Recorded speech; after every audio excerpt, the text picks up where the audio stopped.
Hello aspirant, welcome back. So देखो, आज का जो टॉपिक है वो है UAPA act of 1967 with all the latest amendments till 2019। So पहला क्वेश्चन यहाँ अराइज करता है कि यूएपीए एक्ट है क्या। एंड सिंस अगर आप न्यूज़ पढ़ते होंगे तो आफ्टर ऑल 2019 या फिर 17 के बाद सोच लो, UAPA act has been in more news till from 1967। Like देखा जाए तो 1967 के बाद उतना कोई यूएपी एक्ट में अरेस्ट नहीं हुए हैं, but after some Delhi riots and JNU riots, JNU में जो प्रोटेस्ट हुए थे regardless of the Kashmir issue, तो यहाँ पर क्या है, आपको जो आज़ादी आज़ादी के नारे लगे उसके बाद से जो अभी तक जो न्यूज़ क्लिक का रिसेंटली न्यूज़ है, the news is all about the NewsClick editor has been arrested on the allegation received, that is, he is having a funding from China routed through the United States. Meanwhile, UAPA sanctions has been allocated, invoked upon the NewsClick editors, and further more news are on these topics also. Like UAPA, some of the journalists of India has been regarded that this is a ऐसी तैसी democracy. अगर देखा जाए तो ये democracy के account में एक फ्रीडम उनको नहीं दी जा रही है।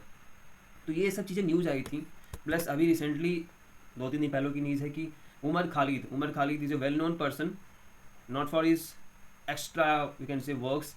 उनका वर्क ये था कि उन्होंने जेएनयू में एक नारे लगाए थे, नारे सपोर्ट किया था। फॉर एग्जांपल जो आज़ादी के नारे लगे थे, उस पर उमर खालिद ही is a well famous known person.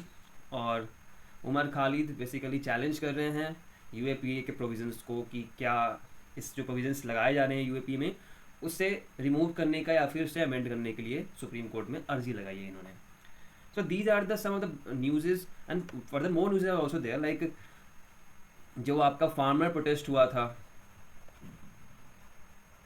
and many of the journalists who are against the, they are producing some news against this government, so they are have been also accused for in UAPA Act.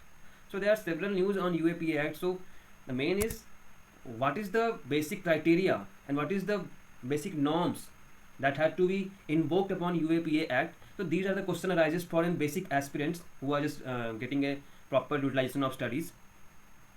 So the question अभी यहाँ पूछा जाता है क्या कि हाँ UAPA Act है क्या और इसके अमेंडमेंट्स क्या क्या हैं, और दूसरी चीज़ इसमें कौन सा नोडल एजेंसीज है जो कि इसमें जो इन्वेस्टिगेशंस होते हैं उसको फॉलो अप करता है।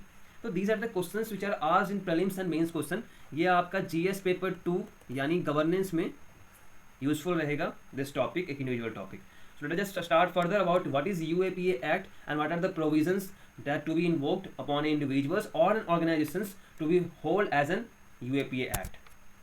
So first thing is that Unlawful Activities Prevention Act. It's an Indian law which has been aimed for the unlawful activities which are associated in India. See, UAPA Act जो है that it's an Indian law and the unlawful activities, मैं आपको बताऊंगा further कि unlawful activities क्या होती है। तो unlawful activities which are against और you can say you are invoking that activities in India that are to be invoked to a person to an organisation by the Indian government, the union law, that is a unlawful activities prevention act. So what are the objective? Its main objective was to make powers available for dealing with activities which are directed against the integrity and sovereignty of India. Meanwhile, if union, अगर मतलब union अगर सोचती है या समझती है कि कोई एक इंडिविजुअल्स, इफ एन इंडिविजुअल्स और organisations is doing such work which are directed against the integrity and sovereignty of India, so union government can direct the nodal agencies for the prevention of that in unlawful activities which are done by that individual organizations. So these are the criteria that whenever the organization is doing some works against the integrity and sovereignty. See, the thing is, अगर normal एक layman language समझाया जाए तो government को अगर किसी मार्फत से लगा कि हाँ मतलब एक बंदा कोई एक्टिविटीज़ कर रहा है जो कि देश की या सरकार को, होता है क्या ना, जब ये चीज़ें लागू की गई थी इन 1967, इसका हिस्ट्री बता दूँ आपको मैं, तो 1967 में क्या था कि बहुत सारे प्रोटेस्ट हो रहे थे against the Congress government regarding of food hunger, regarding of like जो स्टेट गवर्नमेंट्स में जो मिनिस्टर, चीफ मिनिस्टर को हटाया जा रहा था टू द गवर्नर्स, तो that was some protest and some voice was against the government. So government ने क्या किया, उस वॉइस को दबाने के लिए, for the dam down for that voices, they emerge with the, you can say, act that is unlawful activities prevention act. And that time there were no inclusion of terrorism. आतंकवाद पर कोई बातचीत नहीं थी उस टाइम में. The three things were like the freedom of speech was included on that, the communalism was also included in that, regionalism was included in that. Meanwhile क्षेत्रवाद, जातिवाद एंड कम्युनलिज्म जो कि हमारा होता है, हिंदू मुस्लिम राइट्स वगैरह, उसके अकॉर्डिंग में unlawful activities prevention amendment act लागू किया गया. Let us will go into history also.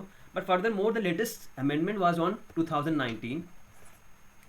It was the most recent amendment of this law, UAPA Act of 2019 Amendment Act, in which you have to point out this, in which the union government is to designate an individuals as a terrorist without following any formal judicial process. Meanwhile, this program, this word, this key terms is the most important thing, that without any formal judicial process, like if someone is getting arrested, they have an, you can say, rights to have a bail petition, or you can say rights to have a proper lawyer to invoke upon his charges which has been included by that agencies. But in this UAPA Act there is no formal judicial process. First the investigations will be hold on, then after like 90 days the in the UAPA Act, अगर आप 90 दिन पार कर जाते हैं तभी जाकर के आपको कुछ एक बेल राइट्स देने का अधिकार मिलता है, on the basis of that nodal agency, जो नोडल एजेंसी जो इन्वेस्टिगेशंस में इन्वॉल्व है. तो that is all the basic criteria. Meanwhile जो UAPA 2019 है, वहाँ आपको ये समझना है कि गवर्नमेंट के पास एक पावर हो चुका है. अगर मान लो कोई राह चलता इंसान है, सरकार को लगा कि ये टेररिस्ट ऑर्गेनाइजेशंस में या टेररिज्म में कहीं ना कहीं से इन्वॉल्व है, प्रोवोक कर रहा है किसी चीज़ को, तो वो सरकार उससे उसी जगह से उठा लेगी और उससे UAPA एक्ट के तहत अरेस्ट कर लेगी. तो देखो कहा जाता है कि UAPA is also known as anti terror law. देखो बहुत सारे बता दूँ, प्रॉस एंड कॉन्स, मतलब उसके डिमेरिट्स मेरिट्स बहुत चीज़ें होती हैं. कोई इसको अच्छा भी कहेगा, कोई इसको बुरा भी कहेगा. Everything has an criticism in every aspects. So यहाँ UAPA की बहुत सारे क्रिटिसिज्म है. अगर मान लो किसी सरकार को लगता है कि मेरे अगेंस्ट कोई आवाज़ उठा रहा है, उसको आवाज़ को दबाने के लिए यहाँ पर यूनियन गवर्नमेंट उसको अरेस्ट करवा लेगी. तो ये एलिगेशंस लगते हैं. और देखो अगर कोई गवर्नमेंट में आता है तो ये उसका फ़ायदा उठाना बनता है. अगर बाकी वे में देखा जाए, it's a you can say informal things. You are just revenging some things, like someone has done this with us, we will also do these things. तो ये तरीके गवर्नमेंट्स के होते हैं रिवेंज लेने का काम. तो वही है UAPA Act 2019 में. This act was also known as for the anti terror law, and the union government has an, you can say, rights to designate an individuals as a terrorist or terrorist organization without any formal judicial process. Let us know furthermore. So what is the history? So history is that National Integration Council, it was after the, since जब आपको आज़ादी हुई थी 1947 के बाद से, तो जवाहरलाल नेहरू 1955 जब स्टेट रीऑर्गेनाइजेशन एक्ट आया, उसके बाद से एक नेशनल इंटीग्रेशन काउंसिल बनाई गई for the integration among the federalism of states. मतलब स्टेट्स में एकजुटता रहे, इसके लिए एक नेशनल इंटीग्रेशन काउंसिल बनाई गई थी. और प्लस देश में जो हमारे जनता है, फॉर एग्जांपल आप भी जानते हो कि देश को मर्ज किया गया था, डिफरेंट स्टेट्स मर्ज हुए थे, और इसमें 3 स्टेट्स थे जो मर्ज नहीं हो जाते थे. वो चाहते थे कि मैं इंडिविजुअल प्रॉपर अपना खुद का इंडिविजुअल स्टेट रहूँ. तो उसके लिए ही क्या हुआ था कि देश में एक, कह सकते हैं कि पैट्रियोटिक भावना रहे, उसके लिए नेशनल इंटीग्रेशन काउंसिल बनाई गई थी. तो नेशनल इंटीग्रेशन काउंसिल ने क्या किया उस एरा में कि एक अपने लिए सरकार के लिए कमेटी अपॉइंट की गई on the topic of national integration and regionalisation. What was the motive to this forming this committee? तो motive was to look into the aspects of putting the reasonable restrictions. यहाँ पर क्या है, रोक टोक होने वाली है किसी भी एक किसके लिए, in the interest of the sovereignty and integrity of India. Meanwhile the committee was to hold on the restrictions. यहाँ पर जो रोकथाम होने वाली है, अगर वो देश के हर जगह वर्ड्स देखो, सरकार कहीं भी कुछ एक्शंस लेने होते हैं ना, तो वो देश पे खतरा कहीं से भी आ जाती है, देश पे खतरा, तो वो इस टाइप के रोकथाम वाले रेस्ट्रिक्शंस, रीजनेबल रेस्ट्रिक्शन के साथ में ये एक्ट्स वाला लेके आती है. So agenda of national integration council limited itself to communalism, casteism and regionalism, not on terrorism. So the thing is that time in that era in 1960s, जो national integration council था, उन्होंने अपने agenda जो उसके जो restrictions थे वो limited कहाँ रखे थे, कम्युनलिज्म में कास्टिज्म में और रीजनलिज्म में, मतलब इन 3 क्षेत्रों में आपका जो रीजनेबल रेस्ट्रिक्शंस लगने वाले थे, बट उस टाइम कोई टॉपिक ये नहीं था कि हाँ उसमें वो टेररिज्म को, आतंकवाद को इसमें इंक्लूड करें। तो हुआ क्या कि अराउंड 1963 में द बिल आया पार्लियामेंट में, इसमें इसको 16th अमेंडमेंट एक्ट कहा गया था 1963 में, to enact to impose by law and reasonable restrictions in the interest of the sovereignty and integrity of India. But देखो 1963 में ये पार्लियामेंट में आया जरूर, बट पास नहीं हो पाया due to some you can say the Indo Pak war, क्योंकि उस टाइम में उनकी मेजॉरिटी थी, बट ये ड्रॉप कर दिया गया बिल उस टाइम में। ये फिर आपको पता ही है, मैंने बताया कुछ देर पहले, in 2019 the BJP led NDA government claimed that in order to implement the provisions of 1963 act the unlawful bill was to be introduced in parliament। so देखो ये कुछ डेटा हैं जो कि अब फिलहाल अरेस्ट हुए हैं इस देश में। सबसे ज़्यादा जो अरेस्ट हुआ है इस UAPA एक्ट के through, the most number are from the Jammu and Kashmir, plus 361 from Uttar Pradesh, top states is the UP government.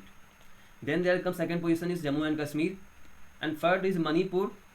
अब देखते हो ये तीनों हमेशा न्यूज़ में रहते हैं इन द राइट्स।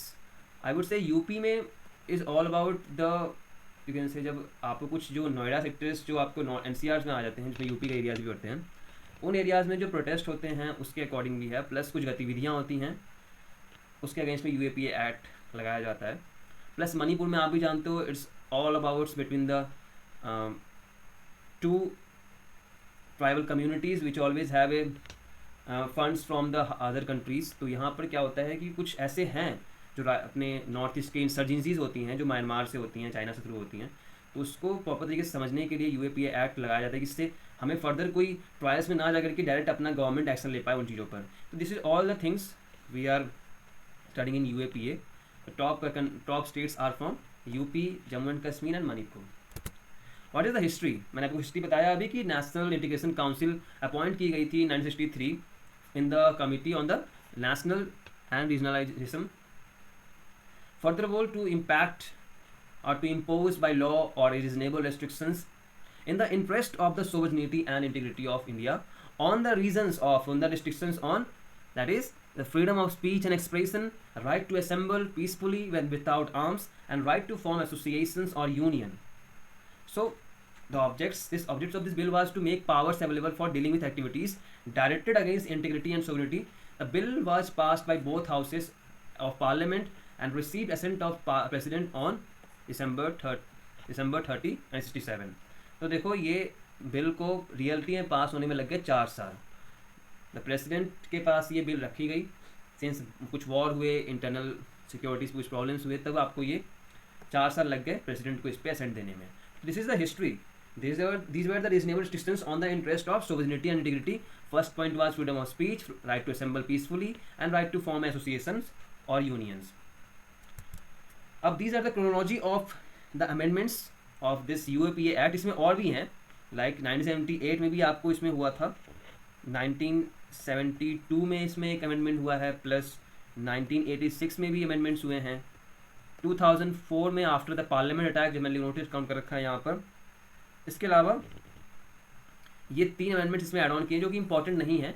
ये इंपॉर्टेंट इसलिए है कि जहाँ पर आपको पोर्टलिटीज prevention of terrorism activities, it was form due to the unlawful activities done by the terrorist. सो जब आपका पार्लियामेंट अटैक हुआ था तो उसके एवज में ये अमेंडमेंट्स लाए गए थे, जो पोटा को रिपील किया, पोटा को हटाया गया था उसके टाइम में। इसके अलावा ये अमेंडमेंट्स थे, the most important amendments to be known to you is the 2019 amendment that was for the central government has appointed and can designate any individuals or organizations as a terrorist activities or terrorism on their behalf without any meaning of the act, without any judicial form, without any judicial activities. So these are the things that we have to learn on this UAPA Act. Furthermore, coming to the Unlawful Activities Act which was amended on 2019. So thing is on 8th of July 2009, 8 जुलाई 2019 को हमारे देश के गृह मंत्री, हमारे इसके home minister Amit Shah Lok Sabha में एक बिल पास, अमेंडमेंट बिल लेके आते हैं on the unlawful activities of prevention amendment bill 2019। The bill amends the unlawful activities prevention act of 1967 which provides a special procedure to deal with the terrorist activities among other things. So the act was passed in the Lok Sabha on 24 July and Rajya Sabha on 2nd of August, and it received the assent of the president on 8th August. So this is the timeline that is to follow by the Unlawful Activities Amendment Act of 2019, which is also called as Anti-Terror Law. This is the timeline of getting the bill passed from the parliament and getting the assent from the president. So what is the main criteria and the provisions in this 2019 Amendment Act? So let us know about that only. So who, and you can say by which terms and conditions a government, a union government can, or you can say may proclaim or designate an organization as a terrorist organization. So first is that if he sees, commits or participates in acts of terrorism, यानी अगर वो commit कर रहे हैं या participate कर रहे हैं किसी टेररिज्म एक्टिविटीज़ में, if he is preparing for terrorism और he is promoting for terrorism और he is otherwise involve in form sidelines in the terrorism. So these are the 4 terms which are to be, which have, you can say, the provisions that to be done by the union government if he thinks that these terms are holding on some organizations. So the bill also empowers the government to designate individuals as a terrorist on the same grounds. So let us just summarize the things. If the government holds on that someone is involved in terrorism by participating in it or preparing in it, or you can say promoting the terrorism, or you can say by other beings he is just involved in the terrorism activities, so the government on this basis can appoint, or you can say designate any individuals or organizations as a terrorist. So these are the terms we have to learn about. And furthermore about UAPA, what is the punishment, the most punishment what should we give in the these individuals? That UAPA has a death penalty and a life imprisonment as a highest punishment, and the act assigns absolute power to the central government by way of which if the center deems an activity as unlawful then it may by way of an official gazette declare it so. यानी इसका मतलब ये हो गया कि जो death penalty है, life imprisonment है, ये सबसे हाईएस्ट पनिशमेंट है यूएपीए एक्ट में. अगर कोई इंडिविजुअल डेजिग्नेट होता है और जुडिशियल प्रोसेस के through the investigation, if government founds then the highest we can say punishments are that of death penalty and the life imprisonment. Even more that if the government deems that the individuals are involved in such activities, then by an official gazette the government can declare that person as a terrorist by an official gazette. There is no need of judiciary, there is no need of any you can say legal sanctions. Only the official gazette can make any person the terrorist, or you can say terrorist organizations. So under UAPA, the most important thing, it is applicable on Indians also and plus foreign national. If the government deems so that person who are living abroad are involved in such activities and having some harms to our integrity and sovereignty of India, then government can declare or proclaim that individual organizations as a terrorist organizations or terrorist. So offenders will be charged in the same manner whether the act is performed in foreign land or outside India. So this is the most important line we have to learn about. These provisions are not only for the Indians. It is all for the foreign nationals also, or if they are offending this type of things in the foreign lands also, that you can say the charge, the punishments are in the same way which are for the foreign national and the nationals both. Next is what is the nodal agencies and we can say procedures of this investigation. So the property seizures approval are done by the National Investigation Agencies, NIA. Since as per the act, an investigating officer is required to obtain the prior approval of the DGP of police to seize properties that may be connected with terrorism. And if so, तो यहाँ दो चीज़ें होती हैं, मैं आपको एक summarise कर दूँ. मैं अगर कोई टेररिस्ट एक्टिविटीज़ में इन्वॉल्व हैं, वो यूएपीए एक्ट की तहत अरेस्ट होते हैं, तो इन्वेस्टिगेशन के टाइम में अगर उनके प्रॉपर्टीज़ को सीज करना है तो यहाँ पर क्या होता है कि एनआईए या तो उस स्टेट में जहाँ पर वो रहते हैं उस स्टेट के डीजीपी से अप्रूवल लेकर के उनके प्रॉपर्टीज़ को सीज कर सकते हैं, या अगर उन्हें लगा कि हाँ ये स्टेट डीजीपी कहीं ना कहीं कुछ कर सकते हैं, अड़चन ला सकते हैं इसके सीजमेंट में, तो वो अपने जो ऑफिसर्स इन्वेस्टिगेट करने वाले हैं एनआईए के, वो एनआईए की जो डीजीपी हैं, एनआईए के डीजी हैं, सॉरी पुलिस तो डीजीपी हो गया वहाँ पर, एनआईए के जो डीजी हैं उनसे अप्रूवल लेकर के वो इनको उनके जो प्रॉपर्टीज को सीज कर सकते हैं. यानी the bill adds that if investigation is conducted by an officer of a national investigation agency, the approval of the director general of NIA would be required for the seizure for such property. Who is the nodal agencies of this investigation? It is NIA. NIA agency है जो कि investigate करती है, procedures को investigate करती हैं जो UAPA act में जो उनके सेक्शंस लगाए गए हैं उस इंडिविजुअल्स पर, उस ऑर्गेनाइजेशंस पर. So under this provision of the act, the investigation of cases can be conducted by officers of rank of a deputy superintendent or assistant commissioner of police or above. The bill additionally empowers the officers of NIA of the rank of inspector or above, यानी जो inspector rank के NIA के officers हैं, they can investigate on the provisions of this act on the individuals which are involved in UAP act. So what is the mechanism of this whole procedure of arrest and investigation? So for prosecutions under section 13 of UAPA the permission of ministry of home affairs is required. यानी section 13 of this UAPA act, the permission of Ministry of Home Affairs is mandatory for the further investigation on that individual. And however, the sections of section 16, 17, 18, the permissions of a respective state government is required. If he see the individuals is involved in activities such as defaming activities of the India, or you can say activities of a terrorism, then the state which he is a netizen, the state government permission is required on the section 16, 17 and 18. Even furthermore, if the NIA wanted to seize the properties of that individual, section 25 allows to seize that properties which are proceeds under the terrorism activities, which are proceeds under the UAPA. But there must be, when you are seizing, as I told you earlier also, that NIA must need a permission from the DGP of that state for furthering seizing that individual's properties. But how it is possible that NIA officer can be taking the permissions from NIA DG? Meanwhile, if the inspecting officers are taking the permissions from the DG of the NIA, then it can bypass the state DGP. Meanwhile, there is no need of taking the permissions from the DGP of a state if the investigating officer has taken the permissions from the DG of the NIA. So these are the things you have to you can understand. अगर थोड़ा समझा जाए तो आपको DGP जो, अगर मान लो DGP state से आप परमिशन ना लेकर के आप डीजी और जो एनआईए के स्टेट्स हैं उनसे आप परमिशन ले लेते हो आप, तो ये बाईपास कर जाते हैं. ये एक अच्छा एक लाइन हो जाता है आपको for the UPSC prelims examinations के लिए, प्रीलिम्स पर्सपेक्टिव से लेकर के, तो ये समझना पड़ेगा आपको. इसके अलावा देखो, the police normally have 60 to 90 days to investigate a case and submit a charge sheet, failing which the accused may obtain default bail.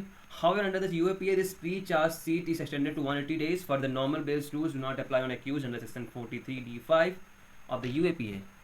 अब देखो, if अगर देखा जाएगा तो एक नॉर्मल पुलिस अगर इसको इन्वेस्टिगेट करती है तो वो 2 से 3 महीने में अपने केस को इन्वेस्टिगेट करती है और उसका चार्ज शीट फाइल करके सबमिट करती है. अगर नहीं कर पाती हैं तो वो डिफ़ॉल्ट, मतलब एक नॉर्मल प्रोसीड्यूर जो होती है लीगल लॉज के थ्रू, वो उसको बेल आ जाती है. बट अंडर यूएपीए क्या होती है, एक जो टाइमलाइन है जो 2 से 3 महीने का, यहाँ पर बढ़ के हो जाता है 6 महीने का. और इसमें नॉर्मल बेल्स जो रूल्स होते हैं वो अप्लाई नहीं होते हैं under section 43D5 of UAPA. Next, अब देखो यूएपीए हमने पूरा प्रोविजन समझ लिया कि क्या क्या इसके प्रोविजंस थे, कैसे कैसे इसका अरेस्ट होता है, कौन इसकी नोडल एजेंसीज होती हैं, क्या क्राइटेरियाज हैं. बट अब हमें इसके क्रिटिसिज्म को जानना जरूरी है क्योंकि ऑब्वियसली बात है आपको इसकी आंसर राइटिंग करनी है. GS2 का जो आपका गवर्नेंस पेपर में जो मेंस का पेपर है उसमें आपने इसमें आंसर राइटिंग करनी है. तो you have to write something about the, you have to criticise also, plus you have to give the way forward also about the UAPA. So let us just know the criticise of this UAPA act. So देखो further, so UAPA, first thing is that UAPA has the low conviction rate. Low conviction rate, it is all about 2%, that's it. 2% का इनका conviction rate है बस. According to data by union government देखा गया है कि in the period of 2016-2020 1027 cases has were registered, ठीक है, cases were registered under this act with 24,134 has been accused. Meanwhile आपने एक्यूज किया 24,134 लोगों को, इसमें से रजिस्टर कितने लोगों को हुआ? 5,027 लोगों पर। फर्दर मोर और only 212 out of 24,134 people were convicted. सोचो, इन लोगों को इतनी बस इनको कन्विक्ट किया गया जुडिशियरी के थ्रू कि हाँ ये इन्वॉल्व थे कहीं ना कहीं यूए मतलब अनलॉफुल एक्टिविटीज़ में। And in among this also 386 were acquitted, यानी मतलब बिना किसी रीजन्स के इनको छोड़ दिया गया, इन पर जो मतलब in the lack of the evidence इनको बेल दे दिया गया। तो these are the low conviction rate, around 24,134 have been accused and in that only 212 has been you can say convicted. So this is the low conviction rate under this UAPA Act. This means around 2016 to 2020 97.5% of the people arrested under UAPA remain under the prisons, मतलब jail में रहे और they are in the trial period. This is the you can say most you can say cons of this draconian laws, that is UAPA. Since you have to be both in a side, like आप government में काम करने वाले हो तो हमें criticise भी करना है बट इसके वे फॉरवर्ड भी देने होंगे। ज़रूरी नहीं कि आप इसको क्रिटिसाइज को ज़्यादा बढ़ावा दो, क्योंकि हर जगह कुछ तबके होते हैं जो गवर्नमेंट में हर एक पॉलिसीज़ में कुछ ना कुछ फॉरवर्ड लेके आते हैं। बट UAPA में ये एक जेन्युइन चीज़ है कि UAPA में आपको ये जो कनेक्शन रेट है बहुत ही कम है। अब बाकी इसके बाद जो हैं मैं जो बोलने वाला हूँ क्रिटिसाइज जो आपको आए हैं टर्म्स आए हैं डिफरेंट लोगों की वजह से, तो उनका इंडिविजुअल एक राय है, उनका एक इंडिविजुअल ओपिनियन है। सेकेंड चीज़ ये power to designate an individual as a terrorist before being proven by the guilty. सो हुआ क्या कि इन जुलाई आप भी जानते हो 2019 में while introducing the unlawful activities prevention amendment bill 2019, the BJP led government claimed that the bill would give it power to prop the terror attacks. The bill was introduced to prop the terror attacks, but in the Rajya Sabha the opposition has told that this is a draconian law. So these are the terms which has been used by the oppositions against this UAPA Act, that is draconian law, that is UAPA. Unless even that the power to designate an individual terrorist before proven the guilty of by trials was criticized. The critics of UAPA consider definition of terrorist like to threaten or likely to strike terror to be very broad and open to misuse by the police as a burden of the proof of innocence. यानी अगर देखा जाए तो जो police है, local police होती हैं, वो तो जो वहाँ टर्म्स दिए गए हैं कि वो हो सकते हैं कि टेररिस्ट एक्टिविटीज़ में, मतलब जो हो सकते हैं जो आपका वर्ड है, वही एक चिंता लेके आ जाता है कि अगर मान लो किसी गवर्नमेंट को किसी को भी बाई चांस टेररिस्ट घोषित करना है तो वह एक्ट लेके आ जाएगी उस पर। तो this is the we can say harming the freedom of any individual, there is no legal right in this UAPA act. तो these are the we can say genuine critics of this UAPA act. कुछ आपको इसमें amendment लाना जरूरी है कि ये चीज़ें हो रही हैं, गवर्नमेंट्स अपना इसका मिसयूज भी कर रही हैं, governments are taking proper misuse of this. Whosoever is against the government, they are just implementing this UAPA act on that person. Recently example है कि एक गौर चक्रवर्ती हैं, cited that उन्होंने अराउंड 7 साल जेल में काटा on the trials of UAPA, only to acquitted all the charges wherein imprisonment during the trial itself amounted to punishment. But in पर कोई एक्यूजन नहीं हुआ, 7 साल इन्होंने बिना कोई एक्यूजन के 7 साल जेल में गुजारे। इसके अलावा it contravenes the several activities of Universal Declaration of Human Rights and the International Covenant on Civil Political Rights. मतलब किसी भी एक इंडिविजुअल्स का आज़ादी का हनन किया जा रहा है इसके थ्रू। तो these are the international laws which was implemented by UN. So these are, you can say, they are contravening this type of UAPA Act of India that to be utilized on any unlawful activities which are done in the India for in the against of sovereignty and integrity of the nation. Furthermore, in June 2021, The Delhi High Court called out UAPA the misuse of a union government by observing the state has broadened the scope of terrorist activity to include the ordinary penal offences. So the thing is, देखो Delhi high court का भी कहना था कि union government is misusing the UAPA act provisions. The union government must broaden the scope. What is terrorist? There must be a broaden knowledge, and you can say broaden a scope aspect of this type of things, that what is terrorist and what is terrorist activities, that to be included in IPC also, IPC NCP CRPC, that must be included on that also. terrorist activities होता क्या है, किस आधार पे आप उनको terrorist बना रहे हो. तो ये चीज़ें यूएपीए में उतना चीज़ें इंक्लूड नहीं है, क्योंकि अगर आपको इन्वेस्टिगेट किया जाता है तो वो पाया नहीं जाता कि हाँ टेररिस्ट एक्टिविटीज में वही हैं भी वो. तो पहले आपको बताना होगा कि हाँ किस बेसिस पर आप उनको टेररिस्ट बता रहे हो, उसको थोड़ा ब्रॉड करो आप. तो और भी चीज़ें हैं. आपको ये रिटायर्ड जस्टिस हैं जो कि हमारे Aftab Alam former supreme court के, उन्होंने वेबिनार में कहा था कि UAPA is an draconian law and said that it was UAPA that cause death of a father Stan Swami without a trial. Stan Swami एक एक्टिविस्ट थे जिनको चार्ज किया गया था यूएपीए के अगेंस्ट में, जो 2018 में हमारा भीमा कोरेगांव वायलेंस हुआ था उसके अगेंस्ट में, और उनके लिंक्स थे कम्युनिस्ट पार्टी ऑफ इंडिया के थ्रू. लेकिन वो कोविड-19 की वजह से ही वाज डाइड इन कोविड-19 2020-21. सो बिना किसी प्रूफ के इनको अरेस्ट किया गया and he was in trial and he was in prison and he got died due to कोविड-19. यानी बिना किसी प्रॉपर एविडेंस के इनको अरेस्ट किया गया and he got died. So these are the you can say statements which has been done by various people in this country against the UAPA Act, and many more are there. We will not go in such criticism. Furthermore, let us just see the cases which have been the topmost in the highlight from 2020. 2020 में क्या है? मसरत Zara is a journalist, charged but not been arrested. Anand Teltumade, he is a civil rights activist, he has been arrested. Miran Haider, he is a student activist.